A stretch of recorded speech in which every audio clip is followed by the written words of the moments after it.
C'est toujours un plaisir renouvelé de vous retrouver sur Médien TV Afrique. Merci de votre fidélité à la panafricaine. Quel financement efficace pour les infrastructures en Afrique? C'est le thème de ce talk qui nous réunit ici et aujourd'hui sur ce plateau de Médien TV Afrique depuis nos studios d'Abidjan, Côte d'Ivoire. J'ai avec moi deux spécialistes de questions économiques et financières. Monsieur Alépo Sylvain Caupoin, secrétaire exécutif de la Fédération ivoirienne des petites et moyennes entreprises. Merci d'avoir accepté notre invitation. C'est moi qui vous remercie. Très bien. Avec M. Alépo Sylvain, nous avons M. Cédric Mbeng-Méjoui, économiste et expert des systèmes financiers. Merci également à vous de nous avoir rejoints sur ce plateau de Médien TV Afrique. Alors, nous allons commencer avec M. Méjoui. Présentez-vous à ceux qui ne vous connaissent pas. Alors, Cédric Mbeng, je travaille sur les marchés capitaux depuis plusieurs années. Et j'ai eu le plaisir de faire une quarantaine de pays sur le continent sur les 10 dernières années. Et cela m'a permis de me confronter un peu aux projets, aux problématiques de financement des infrastructures. Voilà ce que je peux dire un peu sur moi. Merci. Une brève présentation de M. Mbeng-Méjoui. M. Alépo Sylvain Caupoin, vous êtes à la tête de la FIP-ME. Depuis combien d'années déjà? Présentez-vous également. Merci beaucoup. Je suis, comme on le dit, Alépo Sylvain Caupoin. Je suis le secrétaire exécutif de la Fédération ivoirienne des petites et moyennes entreprises. Et je suis là depuis bientôt 5 ans. D'accord. Alors, Monsieur Caupoin, dites-nous quelle est la taille aujourd'hui de votre fédération et qu'est-ce que vous générez financièrement parlant, si je peux m'exprimer en ces termes. Merci beaucoup. Nous sommes une fêtière. Nous réclamons le patronat des PME en Côte d'Ivoire dans la mesure où l'État nous a intégrés à tous les centres de décision. Nous sommes mis en mission par l'État de Côte d'Ivoire à côté de la SOGECI. Et nous comptons aujourd'hui une trentaine d'organisations professionnelles, fédérations et mutuelles membres de cette fédération. Ces mutuelles sont sectorielles comme multisectorielles. L'avantage que la chose sectorielle présente, c'est qu'à un certain niveau, ça permet d'adresser les problématiques qui minent tous ces secteurs-là de façon verticale.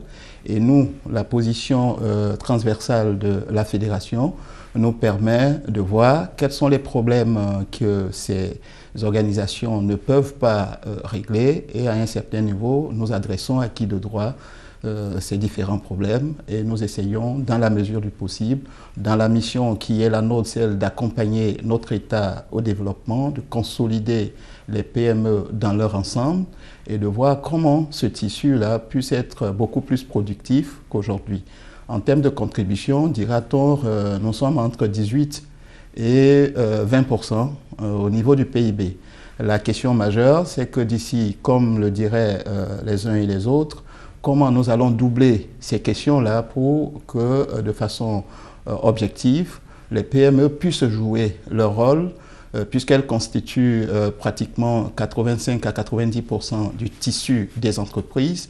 Donc aujourd'hui, la question, comment on maximise, avec la politique qui est mise en place, le niveau de contribution au titre du PIB. Très bien. Alors, avant d'aller plus loin de façon générale, M. Mbeng-Méjoui, aujourd'hui, quel est l'état des lieux des infrastructures sur le continent africain pour coller au thème de notre émission? Alors, il y a beaucoup d'efforts réalisés depuis quelques années, mais les besoins sont encore très importants. On va prendre les statistiques de différentes institutions, l'Organisation de l'énergie qui voit 25 milliards de dollars au domaine de l'énergie par an, la Banque mondiale qui parle de 93 milliards de dollars par an en besoin. On peut citer aussi les dernières statistiques de la BAD, entre 130 et 170 milliards de dollars de besoins annuels. Et on peut citer les chiffres pour les objectifs de développement durable. On parle de 600 milliards de dollars en minimum. Mais tout cela, on peut citer toujours plusieurs milliards, mais qu'est-ce que ça veut dire concrètement? Côté énergie, si vous prenez l'Afrique subsaharienne, vous prenez 47 pays, ça vous fait à peu près, en termes de production d'énergie, d'électricité, l'équivalent de l'Espagne. Donc, ça vous montre le gap, le besoin qu'il faut en termes compenser. Qu'il faut compenser. Oui. Et tout le reste des infrastructures que je viens de citer en termes de chiffres, concrètement, on a 40% des Africains qui n'ont pas accès à l'eau potable, 60% qui n'ont pas accès à l'assainissement et 70% qui n'ont pas accès à l'électricité. Donc concrètement, c'est ce que ça veut dire. Ça veut dire qu'on a un effort à faire dans ce domaine. À côté de cette danse des chiffres que vous venez de citer, entre autres aujourd'hui, comment est-ce que la population lambda peut-elle se sentir concernée par ce développement des infrastructures? Alors, comme vous le voyez, lorsque je viens de citer ces chiffres qui touchent les populations, vous voyez que lorsque vous voyagez à travers l'Afrique, il y a beaucoup de pays, on a du mal à avoir accès à l'électricité, on a des problèmes d'accès d'eau dans beaucoup de pays, et ça se traduit concrètement avec des résultats scolaires, par exemple pour les enfants. Lorsque vous n'avez pas d'électricité, vous allez avoir du mal à étudier le soir.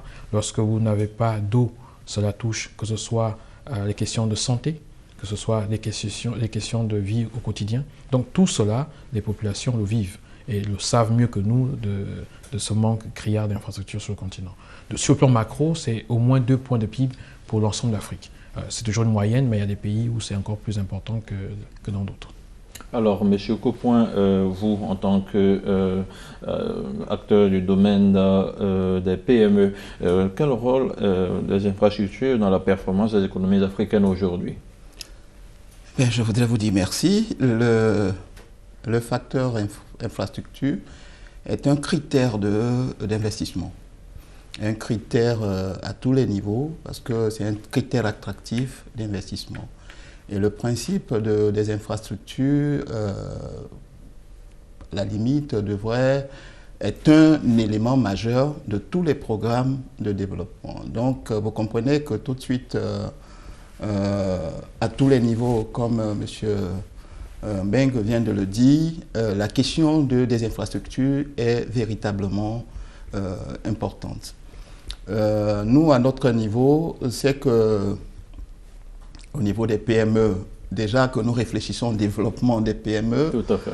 Et notre souci, c'est comment, en matière de secteur d'activité, nous essayons de percer à la limite tous les mystères qu'il y a pour non seulement prendre notre part de marché, mais apporter une contribution locale.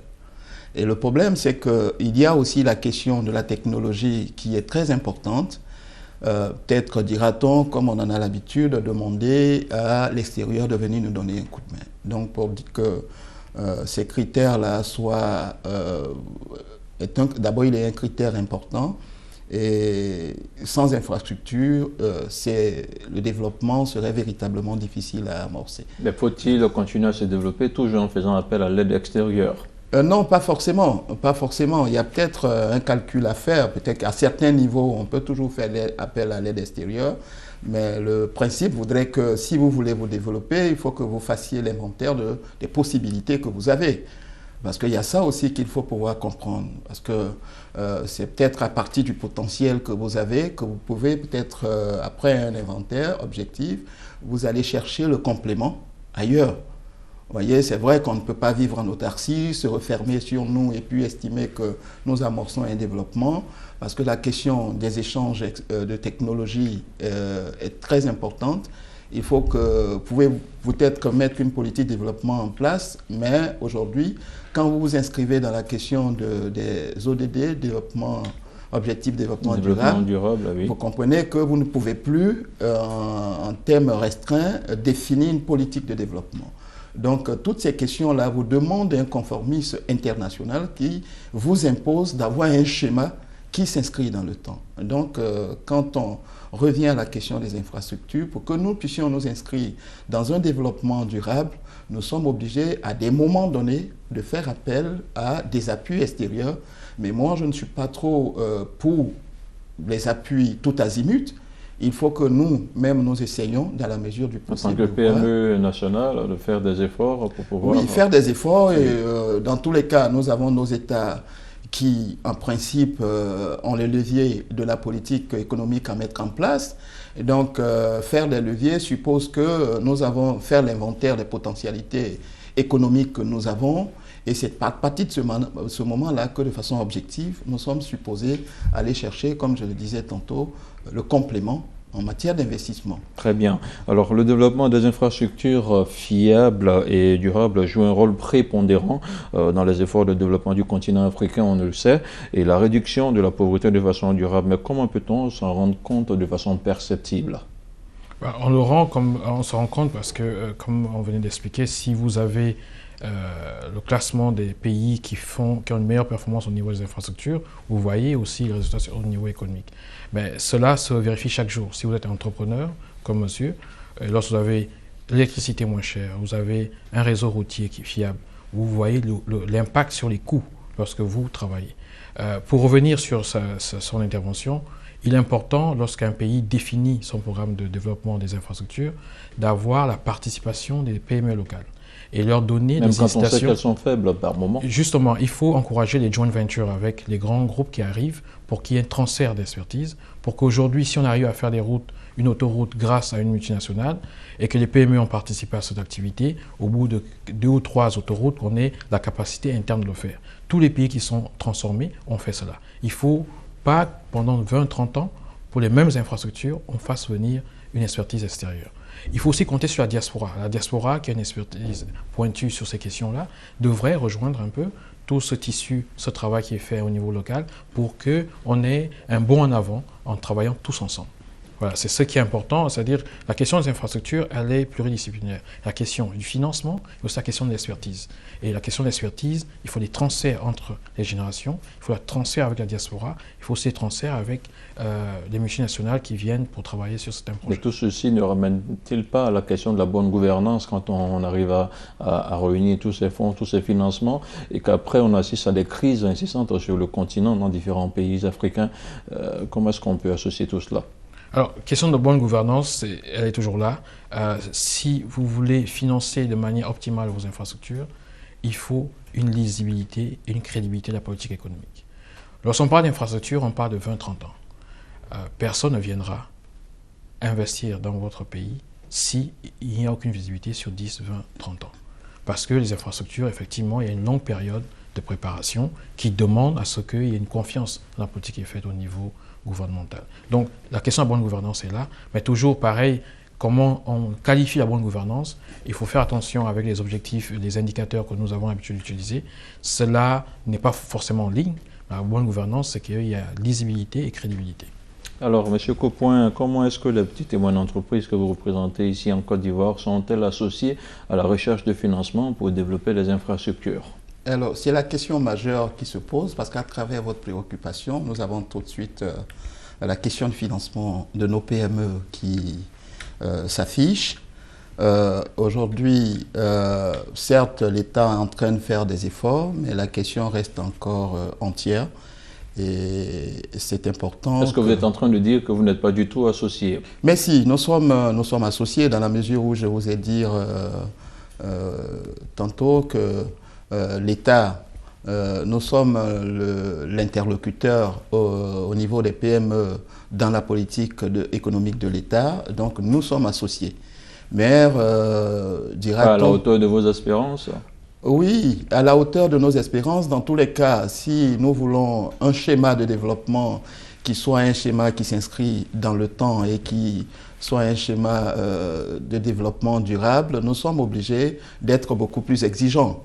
Il ne faut pas se contenter juste des questions qui semblent peut-être amorcer un début de solution. Il faut aller jusqu'au bout. Donc c'est pour ça que je le dis tout à l'heure, nous sommes associés à toutes ces questions de politique. Nous sommes, mais bon, la dernière décision revient toujours à l'État qui pose un problème de moyens. Vous voyez, donc en vérité, cette politique-là, nous essayons d'apporter notre contribution comme nous le pouvons.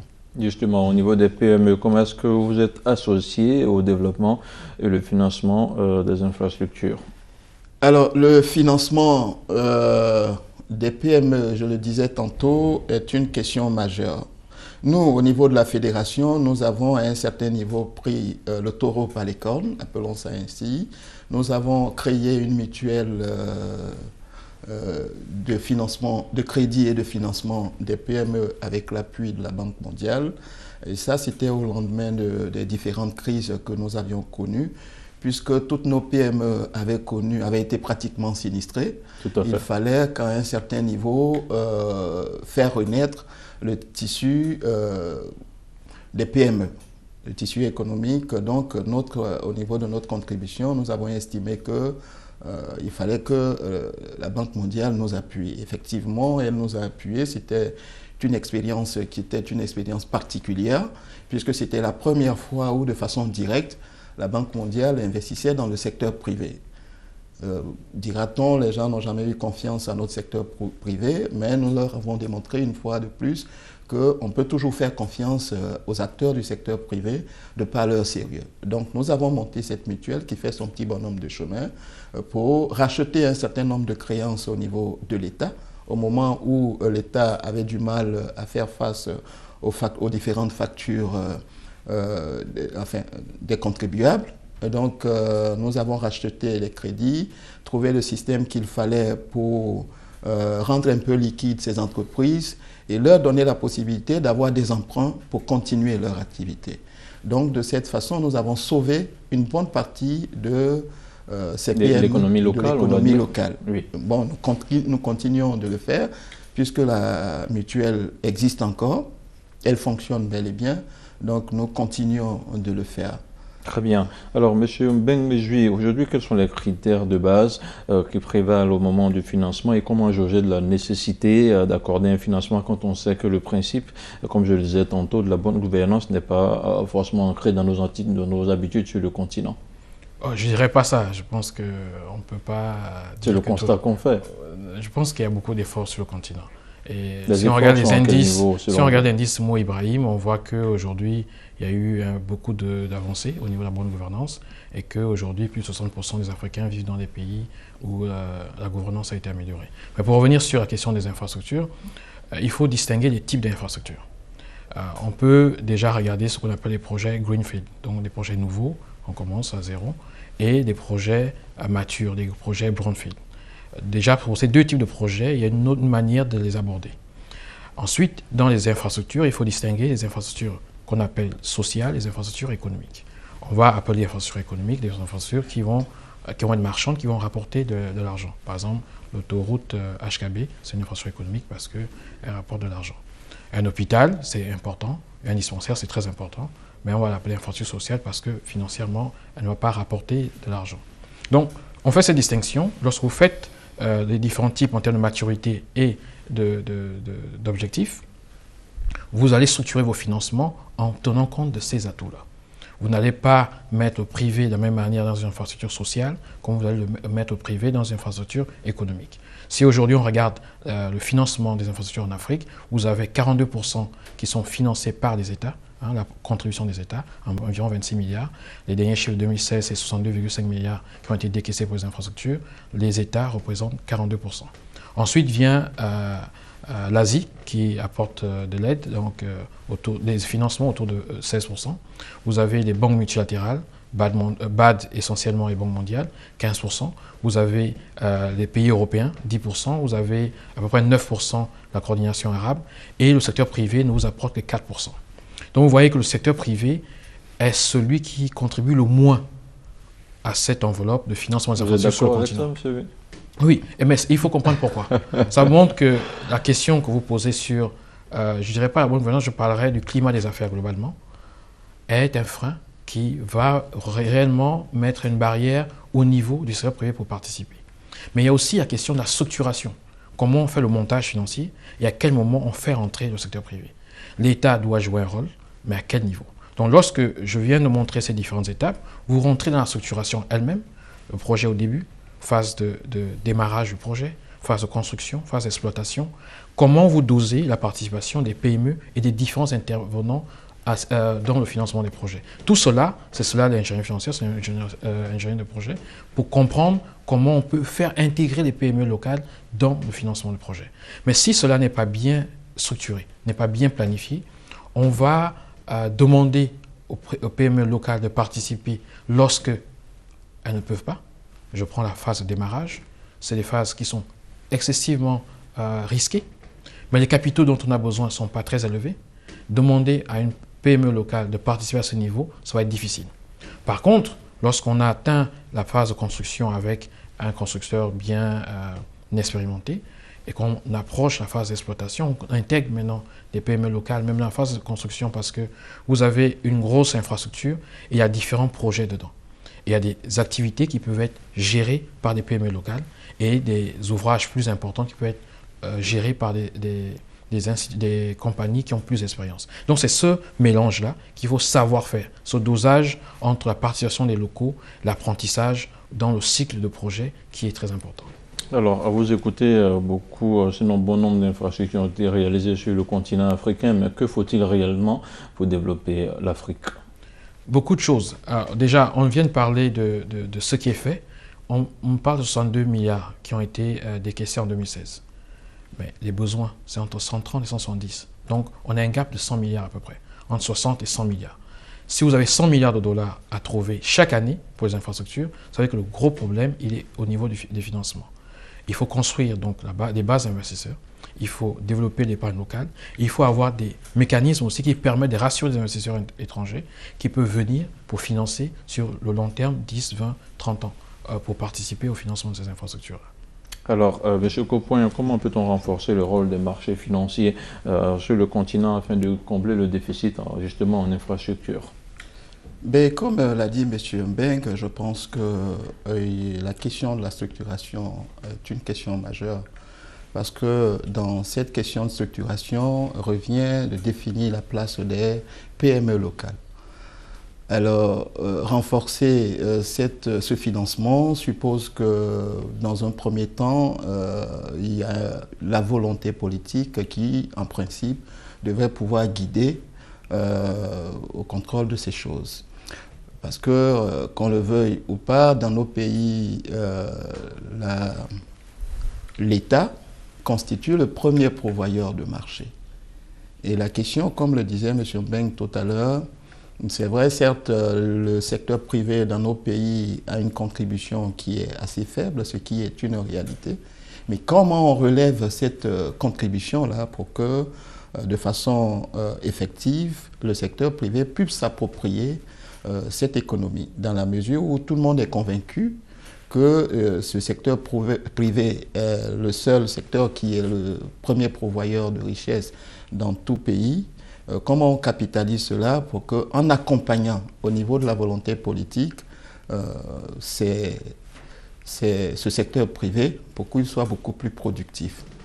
Donc la question de l'approche de PME locales est véritablement importante. Nous pensons qu'au niveau du marché de financement, chez nous en Côte d'Ivoire, il y a le problème du financement, comment ils appellent ça déjà, le financement, enfin l'approche entre le secteur privé et l'État, au niveau de la commande publique, ce que je veux dire, qui est un dossier véritablement important. Parce que vous comprenez qu'à partir de l'instant où quelqu'un me disait un jour, on fait de grandes études pour comprendre un peu le mécanisme de fonctionnement de tous ces grands marchés-là, mais que vaut une étude lorsque la facture de la petite PME qui est à côté n'est pas payée, surtout par l'État? C'est une question qui vous intéresse beaucoup. C'est une question qui nous intéresse beaucoup dans la mesure où nous sommes convaincus que les champions nationaux ne peuvent être fabriqués que par la volonté politique. Et ça, qu'on le veuille ou pas, c'est un peu comme ça que dans tous les pays, je pense, les modèles se bâtissent et on se dit, bon, il faut qu'il y ait des gens qui tirent la chose vers le haut, de sorte que les autres puissent suivre. Monsieur Mbeng a dit quelque chose qui est très très importante, c'est comme je le disais au niveau de la structuration. Comment on fait participer au niveau des grands marchés que peut-être les PME n'ont pas les moyens d'acquérir? Comment on fait participer, à quel niveau ces PME doivent participer à, comment dirais-je, à l'exécution de ces marchés, de sorte qu'il y ait, au-delà de la question de l'exécution, les questions de transfert de compétences, les questions de transfert de technologie, de façon qu'on puisse outiller nos PME locales pour qu'on ne soit pas tout le temps dépendant de l'extérieur. Parce qu'il faut commencer par être PME avant de devenir grande entreprise. Et dans ce concept-là, on se dit qu'au-delà de l'approche qu'on ne peut pas totalement rejetés de la main, parce que quoi qu'on dise, quoi qu'on fasse, il y a des projets qui demandent que les financiers, que par exemple M. Mbeng constitue, puissent nous donner les schémas qu'il faut, comment on collecte de l'argent pour répondre à un certain nombre de besoins de façon locale. Bon, ça, je crois qu'ils en ont l'expertise. Mais bien. nous, notre problème majeur, c'est comment ces PME-là participent à ce développement, de sorte qu'en matière de contribution PIB, nous puissions non seulement accroître notre niveau de contribution, mais développer un tissu local, sans oublier que c'est multinational. Comme vous l'aviez dit, pour prendre vos termes, nos pays sont en proie à beaucoup de crises. Et chaque fois qu'il y a des crises, vous comprenez que celui qui est venu investir, qui ne sont pas en sécurité ici, est obligé de partir. Donc les premières personnes ou les premières entités qui sont obligées de supporter dans un premier temps l'économie, ce sont les PME locales, parce qu'elles ne savent pas où aller, elles ne peuvent pas délocaliser. Merci M. Caupoin. Alors M. Mesui, les analystes financiers parlent depuis quelques années d'une reprise économique en Afrique subsaharienne, alors que leur croissance est très faible dans nos régions. Alors votre analyse et votre mot de la fin. Bon, l'Afrique, il y a plusieurs régions, donc la dynamique de croissance n'est pas la même partout. Mais ce qu'il faut regarder, c'est sur le long terme. Nous avons une structure de la population qui va faire qu'on va avoir, on est déjà plus de jeunes, mais on va avoir pendant longtemps plus de jeunes que de personnes en âge de travailler, de personnes âgées.